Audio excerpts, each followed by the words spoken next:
మీ పిల్లలు ఫారెన్లో చదవాలనేది మీ కల? మీ కలను నిజం చేసే ఏకైక సంస్థ విదేశ్ కన్సల్ట్స్.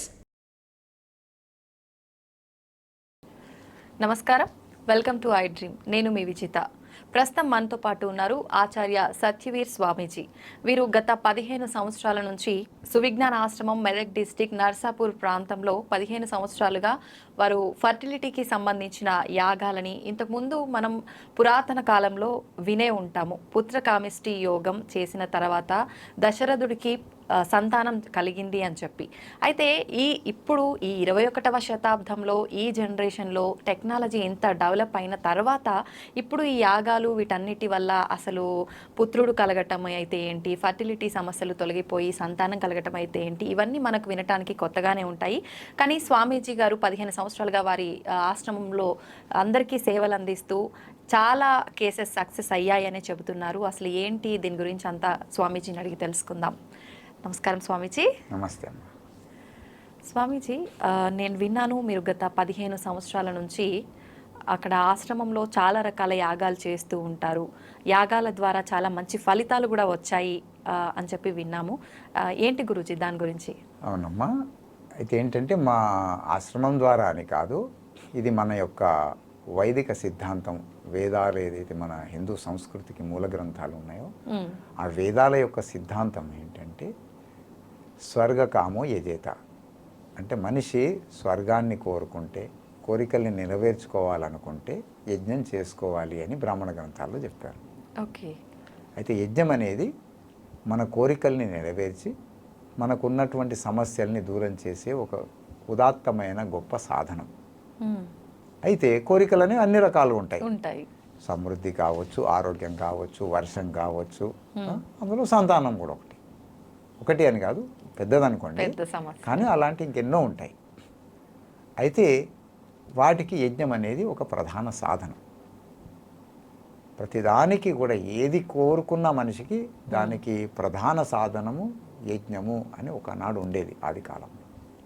సో ఆ సిద్ధాంతాన్ని మనం ఇవాళ ఆ వర్షన్లో చెప్తే కొద్దిగా అర్థమవుతుందో కాదో అని నేనేంటంటే ఆధునిక పరిభాషకు అనుగుణంగా కొంచెం అర్థమయ్యే పద్ధతిలో యజ్ఞ చికిత్స అని నేను చెప్తుంటాను.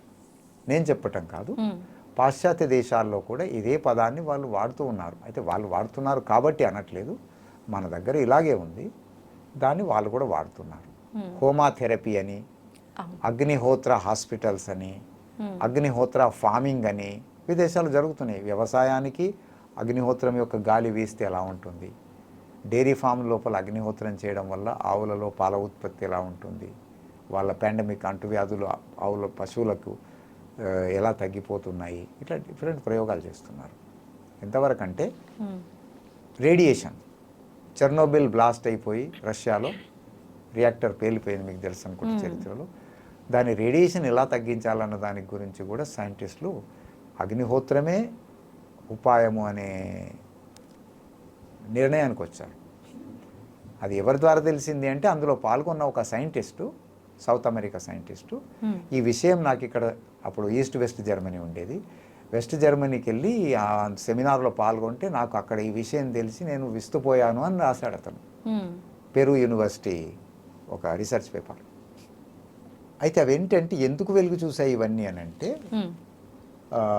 భోపాల్లో యూనియన్ కార్బైడ్ కంపెనీలో మిథైల్ ఐసోసైనైడ్ గ్యాస్ లీక్ అయింది. అది లీక్ అయినప్పుడు అందరూ చనిపోయారు. అందరంటే కొన్ని వేల మంది. కేవలం నిత్యాగ్నిహోత్రం చేసుకునే 2-3 కుటుంబాలు మాత్రమే బ్రతికినాయి వాళ్ళ మధ్యలో, ఆ శవాల గుట్టల మధ్యలో. నిత్యాగ్ని అంటే హోమాలు చేసుకునే, నిత్యం అంటే ప్రతిరోజు అగ్నిహోత్రం చేసుకునే వేల కుటుంబాలు ఉన్నాయి ఇవాళ కూడా. ఇప్పుడు నేను ఎవరింటి నుంచి వచ్చానో ఆ దంపతులు కూడా రోజు హోమం చేసుకుంటారు. అది అంటే ఎప్పుడో ఒకసారి అంటే ఓకే, కానీ రోజు ఎలా సాధ్యపడుతుంది గురుగారు? అది చిన్నగా ఉంటుంది, దాని ఫామ్ చిన్నగా ఉంటుంది, జస్ట్ 10 నిమిషాలు 15 నిమిషాలు అయిపోయి చేసుకుని. అయితే కొన్ని మూలికలతో చిన్నగా, ఇవేమో యాగాలు వేరే టైంలో చేసేవి పెద్దగా. ఇప్పుడు మీరు చూడండి, మన ఫంక్షన్లలో వంటలు పెద్దగా ఉంటాయి. అవును గురుగారు. రోజు కూడా పొయ్యి ముట్టిస్తాము, 2-3 సరిపోతే వండుకుంటాం. అయితే అప్పుడు ప్రపంచం విస్తుపోయింది. ఏంటబ్బా ఇంత పెద్ద వాయువు వెలువడటం ఏంటి, వేల మంది చనిపోవడం ఏంటి, అది వెలువడ్డదని కొందరు అంటున్నారు, కావాలనే కెమికల్ వార్ చేస్తే ఎంతమంది చేస్తారు, ఎలా ఉంటుంది ఫీడ్బ్యాక్ తీసుకోవాలని లీక్ చేశారని ఇంకొందరు అంటున్నారు. అదేమైనా కావచ్చు, వేరే విషయం. కానీ విషవాయువు వెలువడటం వాస్తవం, ప్రజలు చనిపోవటం వాస్తవం, అందులో ఈ కొన్ని కుటుంబాలు బతికి బయటపడటం వాస్తవం. అది మేం చెప్పింది కాదు, వార్తల్లో వచ్చిన విషయం, అన్ని పత్రికల్లో, ప్రపంచ మీడియాలో వచ్చింది. ఆ రోజుల్లో ఉదయం అనే పత్రిక కూడా ఉండేది, అందులో అన్ని పత్రికలు వచ్చాయి. మేము ఓన్లీ ఏం చేసామంటే ఆ రోజుల్లో ఆ పత్రికల కట్టింగ్స్ అన్నీ కూడా ఒక్క దగ్గరికి చేర్చి 2 లక్షల పాంప్లెట్లు అట్లాగే ఫోటో ప్రింట్ చేయించాం. మనం చెప్పింది అబద్ధం అనిపిస్తుంది, స్వయంగా వాళ్ళే చూడండి. అప్పుడు ప్రపంచానికి తెలిసి వచ్చింది, ఓహో ఈ హోమం అనేది, ఈ మూలికలు వేసి పీల్చే గాలి ఏదైతే ఉందో, ఆ కాలంలో మీరు అన్నారు చూడు, ఆనాడు ఫలితం అని, ఆ ఆది కాలంలో, ఆ ప్రీహిస్టోరిక్ టైంలోనే కాదు, ఈ 21వ శతాబ్దంలో కూడా మన శాస్త్రాలు, మన ఏవైతే పరంపరలు ఉన్నాయో జ్ఞానభిక్ష మనకు పెడతాయి, దాంతోపాటు ప్రాణభిక్ష కూడా పెడతాయి. ఆనాడు ఈనాడు సైతం అనేది ప్రాక్టికల్గా నిర్ధారించబడ్డది, ప్రూవ్ అయింది. కాబట్టి ఇవ్వాలైనా ఆనాడైనా మనిషి జీవించడానికి అవసరమైనటువంటి ఏవైతే మౌలిక సిద్ధాంతాలు ఉన్నాయో అవి ఎప్పుడూ మారవు. ఆనాడు దాహం తీర్చుకోవడానికి ఏం తాగేవాళ్ళము? మంచినీరు. 21వ శతాబ్దంలో నీరు లేకుండా టాబ్లెట్ వేసుకుంటామా? లేదు, నీరే తాగాలి. ఆనాడు ఆకలి తీర్చుకోవడానికి ఏం చేసాము? అన్నము రొట్టె తిన్నాము, ఏది దొరికితే తినేసి. ఇవ్వాలా అదే. ఇంకా చెప్పాలనుకుంటే మర్చిపోయిన దాన్ని మళ్ళీ జొన్న రొట్టె అన్ని కొత్తగా వచ్చాయి కదా, అర్థమైంది కదా. ఆనాడు ఏ సిద్ధాంతాల ఆధారంగా మనము ఆరోగ్యంగా ఉన్నాము, మళ్ళీ ఆరోగ్యంగా ఉండాలంటే అవే సిద్ధాంతాలకు పోవాలనేది ఎన్నో ప్రూవ్ అయిపోయింది. అవే దంపుడు బియ్యం తినాలి, అదే ఆర్గానిక్ పంట తినాలి, కూరగాయలు వాడాలి, అదే పద్ధతిలో ఉండాలి. అవునా కదా? సో మనిషి సుఖంగా జీవించాలి, ఆరోగ్యంగా జీవించాలంటే ఏ మౌలిక సిద్ధాంతాలు ఉన్నాయో అవి ఎప్పుడూ మారవు. అప్పుడు సూర్యుడు తూర్పు నుంచే ఉదయించాడు, పశ్చిమాన అస్తమించాడు, అర్థమైందా? ఇప్పుడు అంతే, ఇవి మారవు. కొన్ని మారుతాయి తప్ప మిగతా ఇవి కూడా మారవు. ప్రధాన సూత్రాలు ఎప్పుడూ మారవు. కాబట్టి అప్పుడు కూడా మనం ఆరోగ్యంగా ఉండాలంటే హోమం చేసుకున్నాం, మూలికల్ని వాడుకున్నాం. ఒత్తిడి తగ్గాలి అనుకుంటే ధ్యానం చేసుకున్నాం. ఇవాళ కూడా మానసిక ఒత్తిడి తగ్గాలంటే ధ్యానం చేసుకోవాలి, హోమం చేసుకోవాలి, మంత్రాలు చదువుకొని మనస్సును ప్రశాంతపరచుకోవాలి. మేమేం చేస్తాం ఇందులో? సంతానం కలిగిన దంపతుల కొరకు ఏం చేస్తున్నాము? పుత్రకామేష్టి యాగం చేస్తున్నాం. ఆనాడు ఏం చేశారు దశరథుడు? సంతానం కలగకపోతే కామన్గా చేసినప్పుడు ఏమవుతుంది? 2వ పెళ్ళి 3వ పెళ్ళి అని జనరల్గా జరుగుతుంది. అతను కూడా 2-3 పెళ్ళిళ్ళు అయినాయి. వశిష్ఠుడు చెప్పాడు, నాయన ఇది కాదు పద్ధతి, విను. ఋషశృంగ మహర్షి ఉన్నాడు, ఆయన పుత్రకామేష్టి స్పెషలిస్ట్, విశేషజ్ఞుడు. ఆయన ప్రత్యేక పరిశోధన చేశాడు. ఆ మూలికలు ఏమిటి, ఆ విధానం ఏంటి ఆయనకు తెలుసు. సో ఋషశృంగ మహర్షిని పిలిపించుకొని నువ్వు పుత్రకామేష్టి యాగం చేసుకుంటే నీకు సంతానం కలుగుతుందని చెప్పాడు. ఆయన సరే అని పిలిపించుకున్నాడు, చరిత్రలో చేసుకున్నారు. ఆ తర్వాత ఇచ్చిన మూలికలు వింటాం కదా, పాయసం మూలికలు కలిసినది ఇచ్చారు, వాడాడు, సంతానం అయింది. సో అదే పద్ధతి ఇవాళ పాటిస్తే మనకి ఇవాళ అవుతుంది. ఇంకోటి, కేవలం సంతానం మాత్రమే అనుకుంటే ఆలోచన విధానం వేరు. కానీ సంతానంతో పాటు సంస్కారం కూడా కావాలి కదమ్మా. అంటే పుట్టే బిడ్డ అంతే కదా. 2 కాళ్ళు 2 చేతులు కలిగిన ఒక పిండం పుడితే చాలా లేదు, పెరిగాడు, అయిపోయింది, తీసుకుపోయి నిన్ను వృద్ధాశ్రమంలో ఎక్కడో ఎత్తేసాడు, పోయి వాడు ఎక్కడో అమెరికాలో జీవిస్తున్నాడు. ఏమిట్రా నాయన లేక పుట్టావు, మా బతుకు ఏంటంటే చావు, ఎక్కడో $4 పడేస్తా బతుకుపో అని వాడు కావాలా? లేకపోతే రాముడు లాంటి తండ్రి ఒక్క మాట అన్నాడో లేదో, నువ్వు అనే అవసరం లేదు, నువ్వు ఎప్పుడో మాట ఇచ్చుంటావు, ఆ మాట నేను నెరవేరుస్తా, వనవాసాలకి వెళ్ళిపోయాడు. దశరథుడు అనలేదు, తనే అర్థం చేసుకొని వెళ్ళిపోయాడు. భరతుని తెలవగానే ఏం చేశారు? అయ్యో నా జ్యేష్ఠ సోదరుడు ఉన్నాడే, ఆయనకు రాజ్యం హక్కు, నేనెట్లా కూర్చుంటాను? పరిగెత్తుకొని అడవికి వెళ్ళాడు. రాజ్యం హక్కు నీది, నువ్వు రాజ్యం చేయాలి, మేము నీకు సహకరించాలి. వద్దు, వద్దు నాయన తండ్రిని అసత్యవాదం చేయను అని రాముడు అంటున్నాడు, నాకొద్దు సింహాసనం అంటాడు.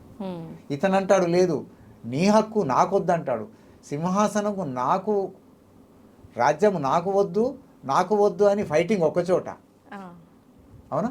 అవును గురుగారు. నాకే సర్వం కావాలని అసలు అన్న తమ్ముళ్ళు అక్క చెల్లెళ్ళు ఒకరినొకరిని కొట్టుకోవడము, కోర్టులకు ఎక్కడము, చంపుకోవడం వరకు పోవడం ఇంకోవైపు. ఇప్పుడు ఏ సమాజం కావాలమ్మా? రాముడు పాలించిన ఆ సమాజము అంటే అది కావాలంటే ఆనాటి విధానాల్ని కూడా పాటించాలి కదా. యజ్ఞం చేసుకొని ఒకవైపు మూలికల ద్వారా శరీరానికి చికిత్స జరిగింది, ఏవైనా లోటుపాట్లుంటే ఏవైతే మంత్రాలు చదువుతున్నారో వాటిని విని మనస్సులో సంస్కారాలు పడుతున్నాయి. ఒకవైపు ఆరోగ్యవంతమైన సంతానం, మరోవైపు సంస్కారవంతమైన సంతానం, ఇవి రెండు కావాలన్నప్పుడు ఈ విధానం మన ఋషులు కనిపెట్టింది, చెప్పింది. కాబట్టి అప్పుడు ఇవి చేసుకున్నప్పుడు ఇలాంటి సంస్కారవంతులు పుట్టారు. ఇవాళ సంస్కారవంతులు కావాలనుకుంటే ఇవే చేయాలి. ఇప్పుడు ఈ కలికాలంలో అది జరిగే పని అంటారా గురువుగారు? అమ్మా 15 సంవత్సరాల నుంచి ప్రాక్టికల్గా చేస్తున్నాము, మేము అనట్లేదు, వాళ్ళే చెప్తున్నారు.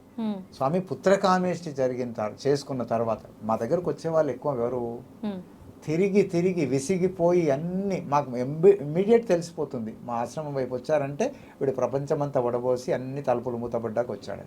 అవునా గురుగారు?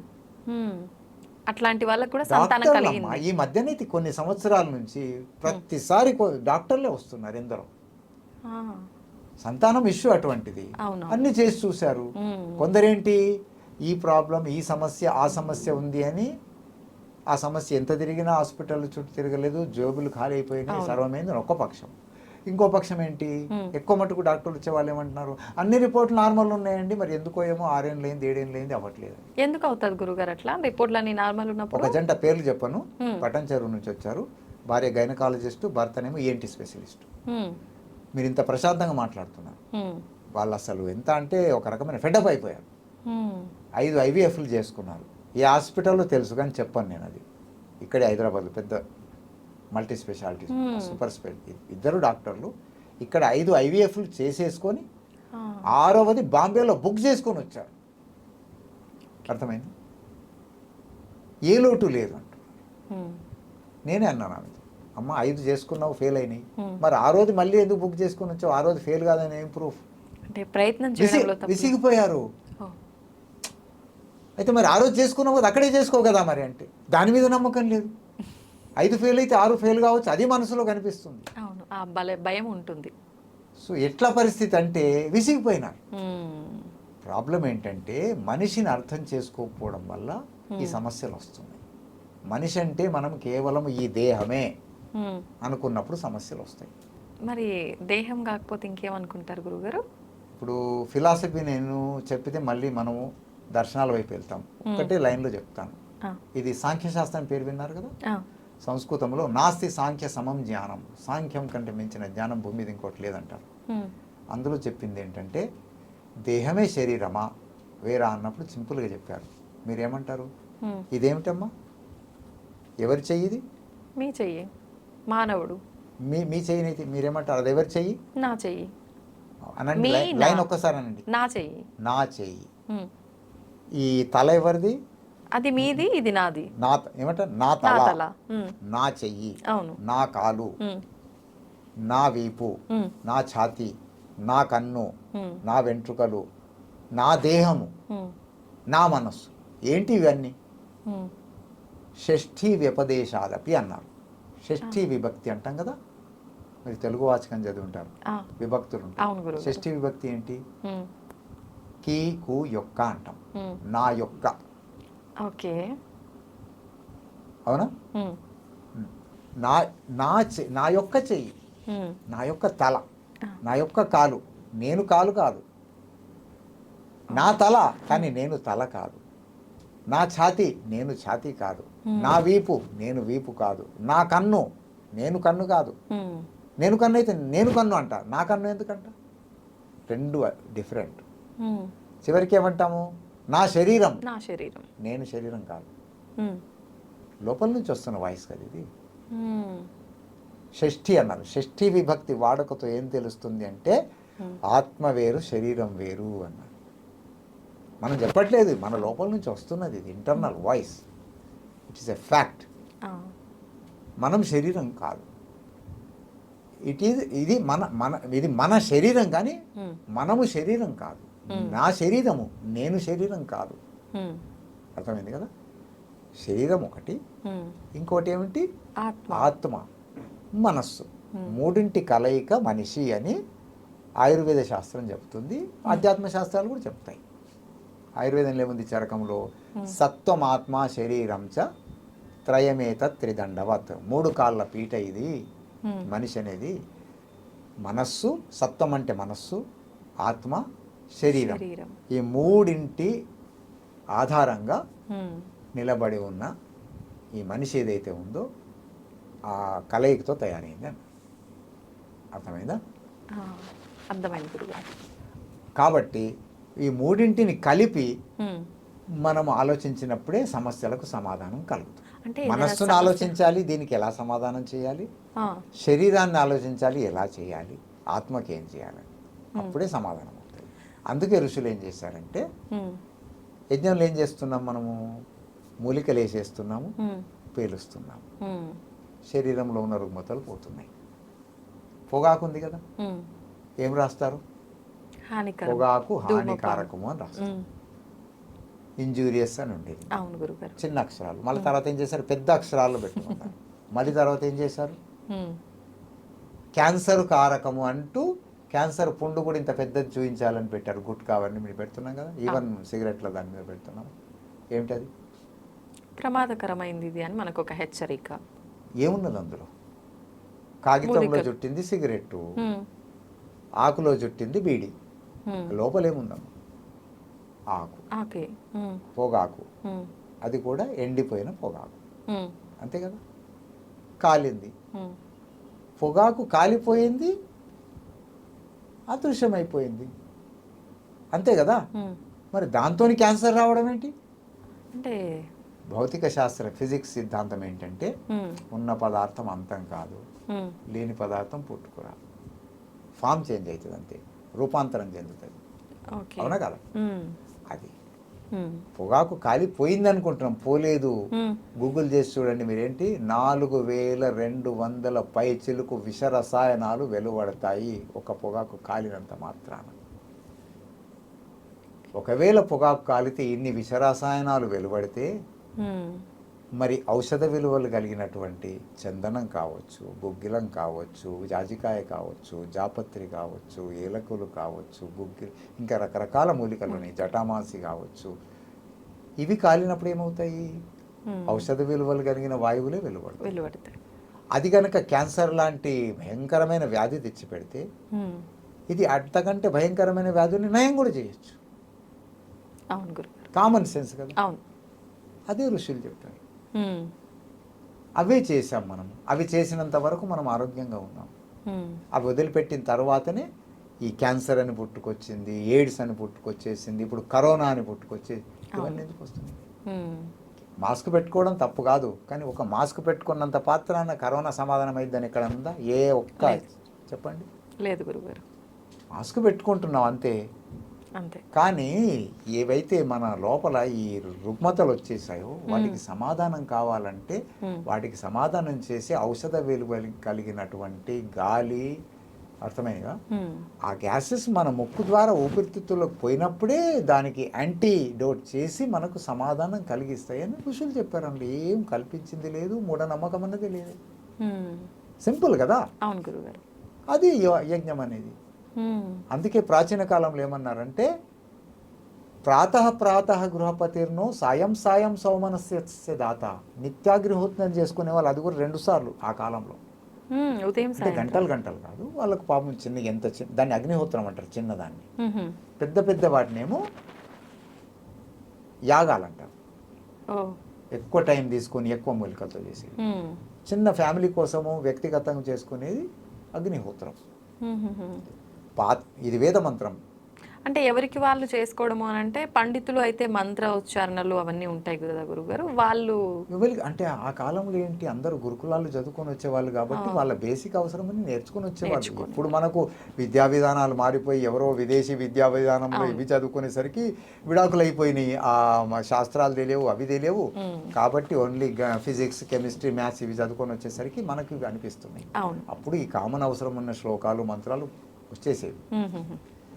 ఆ రకంగా ప్రాతః గృహపతిర్ను సాయం సాయం సౌమనసస్య దాత. ప్రాతకాలం చేసుకున్నటువంటి హోమం ఏదైతే ఉందో ఇంటిలో వ్యాపించిన ఆ ఔషధ విలువలు కలిగిన గాలి సాయంకాలం వరకు మనల్ని అన్ని బ్యాక్టీరియా వైరస్ల నుంచి ఆరోగ్యంగా కాపాడుతుంది. సాయం గృహపతిర్ను సాయంకాలం చేసుకున్నటువంటి ఏదైతే గాలి ఉందో ఉదయం వరకు మనల్ని అన్నిటి నుంచి కాపాడుతుంది అని వేదం చెప్తుంది. సింపుల్. అవును గురుగారు.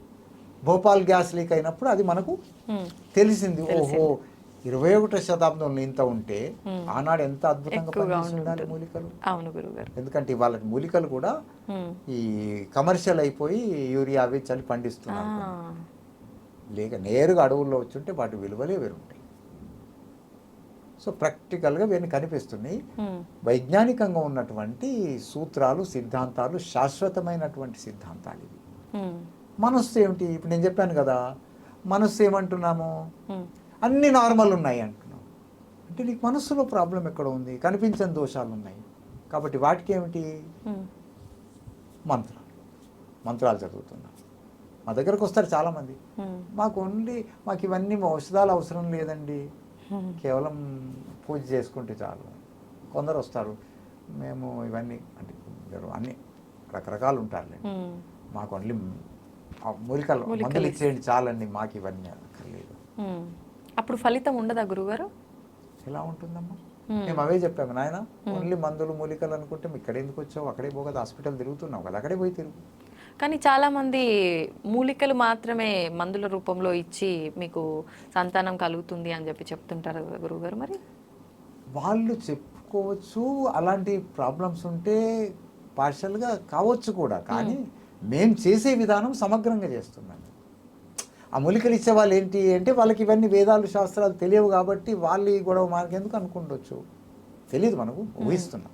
అదే ఇక వీళ్ళు చేసే వాళ్ళకు వీళ్ళకి పాపం మూలికల గురించి తెలియదు కాబట్టి మనకెందుకు రానాయన గొడవ, మూలికలు ఏంటి అవేంటి మనకు తెలియదు, ఏదో కొన్ని మంత్రాలు చదివి పూజ చేస్తే సరిపోయింది అనుకుంటారు. కానీ సమగ్రంగా పరిపూర్ణంగా ఉన్నప్పుడే కదా సరైన ఫలితాలు వచ్చేది. సో మేమేంటంటే ఇది శ్రమ సాధ్యం. పరిశోధన చేయాలి, మూలికల మీద, మంత్రాల మీద పరిశోధన చేయాలి, అన్నీ సమగ్రంగా చేయాలంటే ఎక్కువ శ్రమ అవుతుంది. సో మేము దాని మీద అలా వెచ్చించి చేయగలిగినాం, అందరు చేయలేరు కదా, అది పరిస్థితి. అందుకోసం సమగ్రంగా చేసి విధానం చేస్తున్నాం. అంటే మేము పుత్రకామేష్టి అని ఒకదాని గురించి నేను చెప్తున్నాను, కానీ సమగ్రంగా యజ్ఞం అనేది ఒక చికిత్సా విధానం. కరోనా సమయంలో కూడా చేశాం మేము. ఏమిటిది? మహామృత్యుంజయ యాగం అని చేశాం. అంటే నేను మిగతా వాటిని వద్దనట్లేదు, వాటికి నేను విరుద్ధం కాదు, వేరే జాగ్రత్తలు పడొద్దు అనట్లేదు. కానీ నేను నార్మల్గా నవ్వుతూ అన్నాను, ఏంటయ్యా బాబు, కరోనా మీ ఇంటికే వస్తుంది, మీ తలుపు తడుతుంది, మిమ్మల్నే పలకరిస్తుంది. నేను వాట్సాప్ చేసి పిలిస్తే రాలేదు, రామని ఉత్తరం రాశాను, మెయిల్ చేశాను, SMS చేశాను. ఈ కరోనా రావే, మరి వాళ్ళని ఎందుకు పాపం, అంటే మీకు రాలేదా గురువు గారు?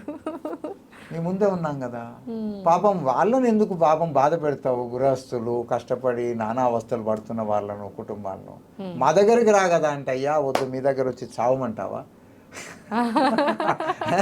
మంత్రాలు మీ దగ్గర, మూలికలు మీ దగ్గర, పుంగను రావులు నీ దగ్గర, అన్ని సహజ పెట్టుకొని కూర్చున్నావు, నీ దగ్గరకు వచ్చి చావు దెబ్బలు తినమంటావు? నాయన మేము హ్యాపీగా ఉన్నాం ఇక్కడ, మాకు కావలసినవన్నీ దొరుకుతున్నాయి, శాశ్వత విముక్తి దొరుకుతుంది దానికి మీ దగ్గరికి వస్తే. మేము ఉడకబెట్టిన కూరగాయలు తింటావు, ముడి బియ్యం తింటావు, సింపుల్గా ఏం చచ్చి నీ దగ్గరకు వచ్చి మా ఎగ్జిస్టెన్స్ గోవింద కొడుతుంది.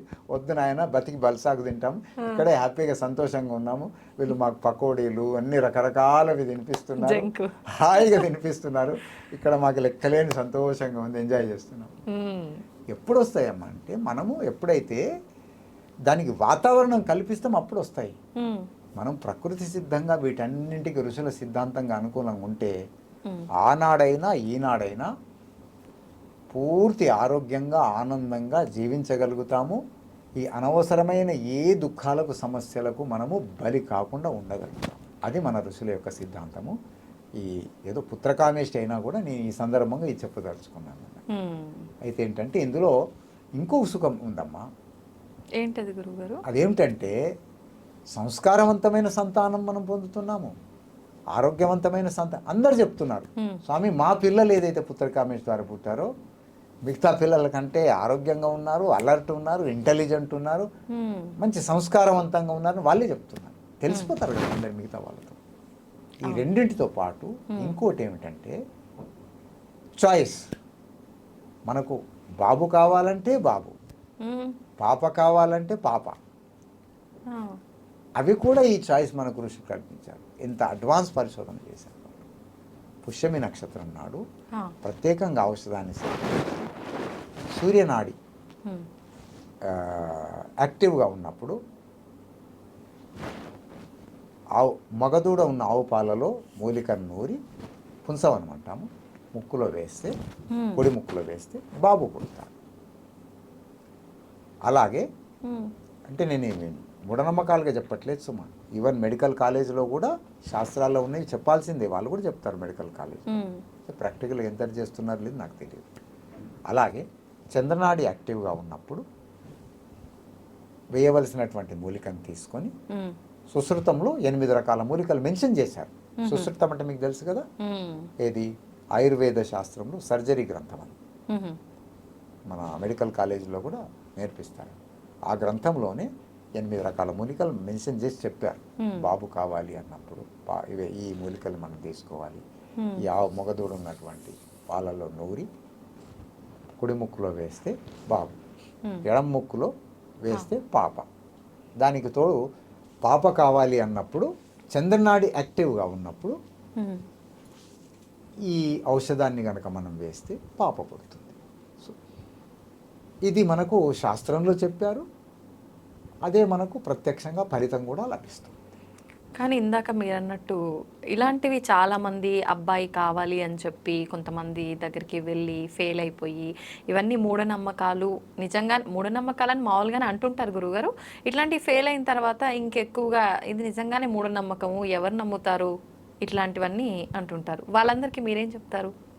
అమ్మా, ఏదైనా కూడా ప్రపంచం లోపల ఏం చేస్తున్నాము అనేది ఒకటి, ఎలా చేస్తున్నాం అన్నది ఒకటి, ఎవరు చేస్తున్నారు అనేది ఒకటి. ఈ మూడింటి ఆధారంగా ఫెయిల్ లేక సక్సెస్ అవుతాయి. కాగితం ఉంటుంది, పెన్ను ఉంటుంది, లేక బోర్డు ఉంటుంది కదా.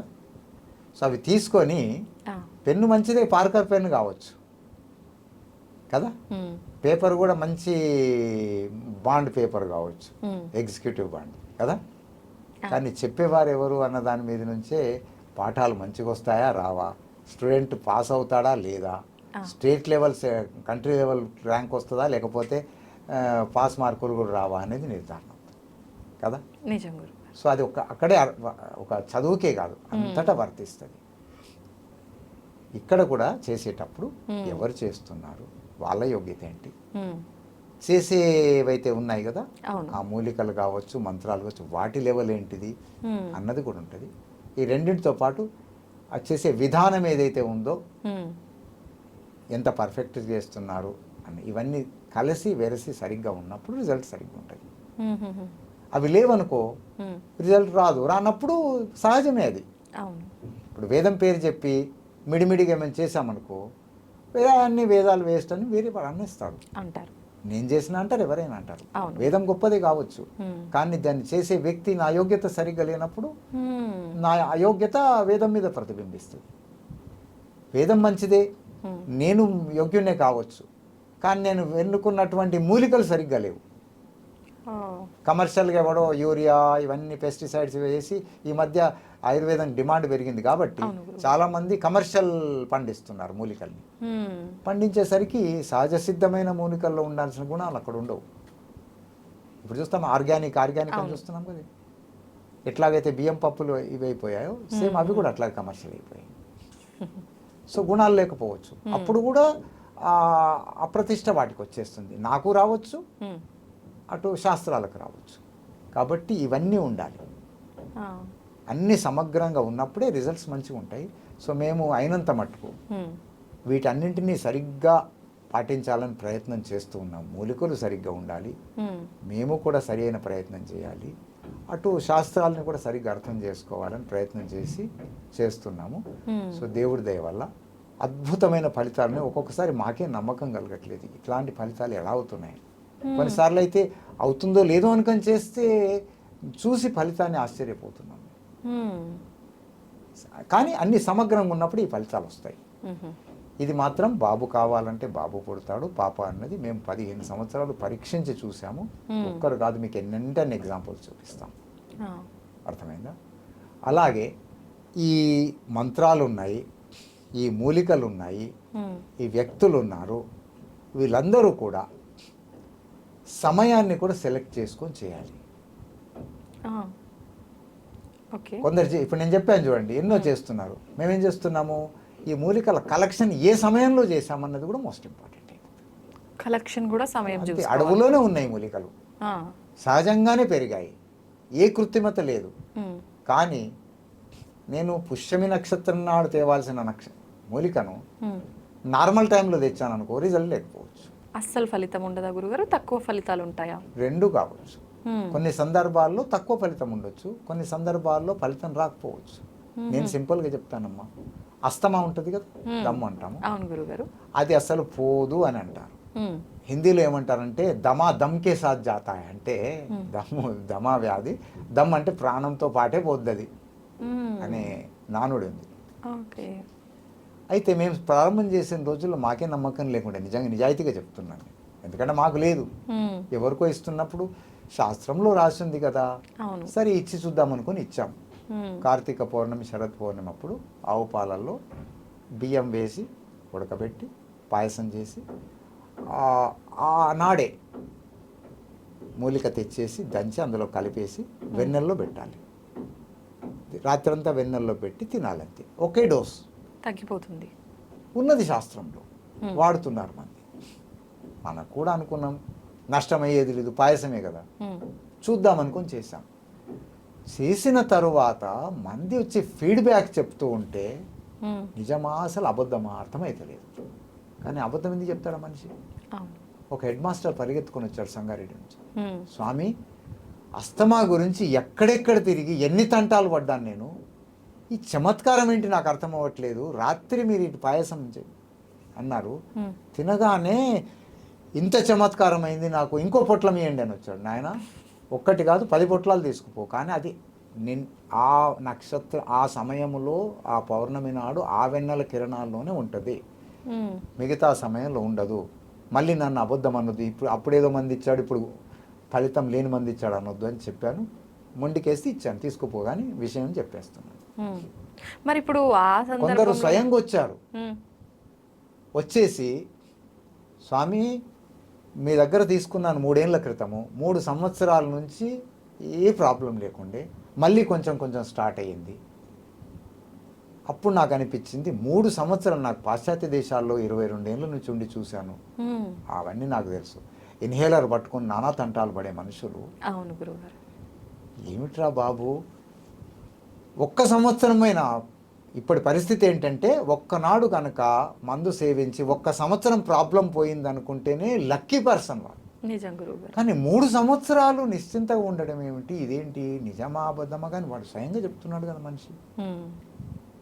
ఇలాంటి అప్పుడు నాకు అనిపించింది, ఈ యుగంలో ఇంత పెట్రోలు, ఇంత కాలుష్యం ఉన్నాడు, ఇంత అద్భుతమైన ఫలితం ఇస్తే మరి ఆది కాలంలో అప్పుడు మాత్రం 1 డోస్కే పొయ్యి ఉంటుంది అని అనిపిస్తుంది. రాసినవి వాస్తవాలే కావచ్చని. అవును, ఇవాళ అంత ఫలితం దొరుకుతుందని నాకు తెలియదు. కానీ 3 సంవత్సరాలు అన్నది మాత్రం నేను ప్రత్యక్షంగా ఎందరిని చూశాను. ఇంకో తమాషా ఏమిటంటే, ఒకడు వచ్చాడు, ఒకసారి తీసుకున్నాడు, ఇంతకుముందు మళ్ళీ వచ్చాడు. నువ్వు తీసుకున్నావు కదనే, ఎందుకు వచ్చావు మళ్ళీ అని అంటే, స్వామి అప్పుడు 3 ఏళ్ల క్రితం మీరు ఇచ్చారు, పోయింది, మరి మొన్న మళ్ళీ తీసుకుపోయావు కదా అన్న. అయితే మీరు స్వయంగా తయారు చేసి ఇక్కడ పాలు, ఇక్కడ స్థలము, ఇక్కడ మూలికలతో మీ చేతులతో తీసిచ్చింది వింటే వాడితేనేమో నాకు 3 సంవత్సరాలు పోయింది, ఆ తర్వాత మాకు ఇంత చేయడం కుదరక ఏం చేశామంటే మందు ఇచ్చేసాం. ఈ పొడి తీసుకెళ్ళండి, మీ ఇంట్లోనే పాయసంలో చేసుకొని వాడండి అని చెప్పి ఇచ్చేసాం. ఎందుకంటే మాకు అంత సిబ్బంది లేదు, అన్ని పాల కలెక్షన్ కుదరలేదు. ఆయన అన్నాడు, మేము తీసుకుపోయి మా ఇంటి దగ్గర మా ఇంట్లో ఉన్న బియ్యంతో పాలు అవన్నీ తెచ్చి చేసుకుంటే రిజల్ట్ రాలేదు. అంటే అర్థం ఏమిటి? మందొక్కటే కాదు, దాని వెంబడి విధానము, ఆ బియ్యము చేంజ్ అయినా మార్పు వచ్చిందా? మరి పాలు కనుక అవి ఏవి తెచ్చుకున్నాడో, పాకెట్ పాలతో చేసుకున్నాడట, రాలేదు. సో ఎక్కడ చిన్న మిస్టేక్ అయినా కూడా ఫలితాలు తారుమారు కావచ్చు. మీరు అన్నారు కదా, అవును గురుగారు, మూఢనమ్మకాలని చెప్పి నమ్మకం పోతుంది అంటే ఇంత విశాలంగా చెప్పాల్సి వచ్చింది. ఇది ఒక చైన్. ఆ చైన్లో ఏ ఒక్క చిన్న గోల్స్ తెగిపోయినా కూడా చైన్ మొత్తం పడిపోతుంది. అట్లా ఎక్కడ చిన్న మిస్టేక్ అయినా అయ్యి అది ఇంకొక దాని మీద ప్రభావం చూపుతుంది. కానీ అన్నీ సమగ్రంగా కనుక మనం పాటిస్తే ఫలితాలు తప్పకుండా ఉంటాయి. మేము ప్రత్యక్షంగా చూసి చెబుతున్నాం. ఇవి చెప్పాల్సిన అవసరం లేదు. మేము విదేశాల్లో ఉన్నాము, ఎప్పుడో ఒక ఉపన్యాసం ఇస్తే సరిపోయింది, నెలకొక్కటైనా. కానీ అక్కడ చూసాము, వీటిని పాటించి ఈ దేశాల వాళ్ళేమో అద్భుతమైన ఫలితాలు పొందుకుంటూ ముందుకు పోతుంటే, పసుపు గొప్పదాన్ని ముందుకు పోతున్నారు, అల్లము గొప్పదాన్ని పోతున్నారు, పేటెంట్ చేసుకుంటూ పోతున్నారు. మరి విజ్ఞాన గని మన దేశంది, దేవభూమి, ధర్మభూమి, కర్మభూమి, పుణ్యభూమి. మన ఈ వజ్రాలనంతా వాళ్ళు వాడుకుంటుంటే మనమేమో రాళ్ళు రప్పలనుకొని ఉపేక్షించిపోతుండే. ఇది సమంజసం కాదని తిరిగి వచ్చాను తప్ప మాకేమీ లోటుండి తిరిగి రాలేదమ్మా. వాషింగ్టన్లో 45 ఎకరాలు ఇస్తూ పెట్టుకోండి ఆశ్రమం అంటే వద్దని ఇటు వచ్చేసాం. సో మన ఏవైతే ఉన్నాయి కదా శాస్త్రాలు, వేదాలు ఏవైతే ఉన్నాయో వాటిలో ఉన్న సిద్ధాంతాలు అక్షర సత్యాలు. ఆ యాగాలు, యజ్ఞాలు ఏవైతే ఉన్నాయో అద్భుతమైనటువంటి వైజ్ఞానిక ప్రయోగాలు. వాటిని గనక మనం పాటిస్తే ఇవాళ కూడా ఎన్నో సమస్యల నుంచి బయటపడతాము. ఆ సమస్యల్లోనే ఒక సమస్య సంతానం అనేది. అది ఒక చిన్న సమస్యగా మారిపోతుంది. సంస్కారవంతమైన సంతానం కలుగుతుంది, ఆరోగ్యవంతమైన సంతానం కలుగుతుంది. అనుకున్న బాబు కావాలా, కొడుకు కావాలంటే అది కలుగుతుంది. ఈ మిగతా సమస్యలన్నీ పోతాయి. పోతే మేమేమంటే ఓన్లీ చాలామంది అపార్థం ఏం చేసుకుంటున్నారంటే ఓన్లీ యాగం అంటే పూజ చేస్తారు. నేను చెప్పాను కదా, మూలికలు వేస్తాము తీర్చడానికి, మంత్రాలు చదువుతాము, మన ఏవో ఆ దోషము, నాగదోషం, ఈ దోషం అని నానా తిరుగుతుంటారు. అవన్నీ కూడా అంతరించిపోతాయి. దానికి తోడు వాడడానికి మూలికలు ఇస్తాం. మహిళలకు ఏమున్నాయి ప్రాబ్లమ్స్? థైరాయిడ్ ఉందా, పీసీఓడి ఉందా, లేకపోతే ఇంకేమైనా ట్యూబల్ బ్లాక్ ఉందా, హార్మోనల్ ఇంబ్యాలెన్స్ ఉందా, ఫైబర్ ఏమున్నాయని చూసి వాళ్ళకు అవసరమైన మూలికలు కూడా మనం ఇస్తాం. ఇచ్చేవాళ్ళు ఎవరో ఆషామాషి కాదు, క్వాలిఫైడ్ ఎక్స్పర్ట్ ఆయుర్వేద డాక్టర్ ఎవరైతే ఉన్నా చికిత్సలు వాళ్ళ పర్యవేక్షణలోనే మేము పరిశోధన చేసి తయారు చేసి అవి ఇస్తాం. ఇటు పురుషులకి వీర్యకణాలు ఏమైనా తక్కువ ఉన్నాయా, మొటిలిటీ తక్కువ ఉందా, ఇంకేమైనా సమస్యలు ఉన్నాయా చూసి వాళ్ళకు అవసరమైన మూలికల్ని కలెక్ట్ చేసి వాళ్ళకు పరిశోధన తయారు చేపిస్తాం. దానికి తోడు ప్రాణాయామం నేర్పిస్తాం. దానికి తోడు ప్రాణాయామం ద్వారా ఎన్నో సమస్యలు కొట్టుకుపోతాయి. ఆ తరువాత ప్రాణాయామం గురించి ఏమన్నారంటే, ప్రాణాయామాదియుక్తేన సర్వరోగ క్షయో భవేద్. ప్రాణాయామం వల్ల అన్ని రోగాలు అంతరించిపోతాయి. ఇది శాస్త్రంలో చెప్పిన విషయం. బాబా రామ్దేవ్ చూస్తున్నారు కదా, ఎంతమంది బెనిఫిట్ పొందుతున్నారు. శాస్త్రంలో చెప్పిందే, కొత్తగా మేము కనిపెట్టింది కాదు. దాంతోపాటు ధ్యానం నేర్పిస్తాం. ఎందరికో టెన్షన్ వల్ల లేడీస్కి ఎన్ని రకరకాల ప్రాబ్లమ్స్. పురుషులకు ఈ స్పర్మ్ కౌంట్ పడిపోతుంది. చాలామందికి షుగర్ వచ్చేసింది, ఆ టెన్షన్, ఒత్తిడి, వర్క్లోడ్. వాళ్ళు చెప్తున్నారు, ఆమె వర్క్లోడ్ బాగా అయిపోయింది, ఆ టెన్షన్, ఆ తర్వాత చూసరికి చెక్ చేస్తే షుగర్ వచ్చేసి. సో వీరకణాలు పడిపోవడంలో, స్పర్మ్ కౌంట్ పడిపోవడంలో టెన్షన్ చాలా ప్రధాన పాత్ర పోషిస్తుంది. సో ఇప్పుడు కేవలం ఒక శరీరాన్ని పట్టుకోకుండా ఆ పడిపోవడానికి కారణం ఏంటి? మనస్సు కూడా ప్రధాన పాత్ర పోషిస్తుంది. కాబట్టి దానికి చికిత్స చేయాలి. సో అవన్నీ మేము నేర్పిస్తాము. ఏది ధ్యానం నేర్పిస్తాము, ఈ ప్రాణాయామం నేర్పిస్తాము. ఆహారపు అలవాట్లలో ఏం పొరపాట్లు చేస్తున్నారు, కొన్నిసార్లు చిన్న పొరపాట్ల వల్లనే లేని ఆరోగ్య సమస్యలు వచ్చి పడతాయి.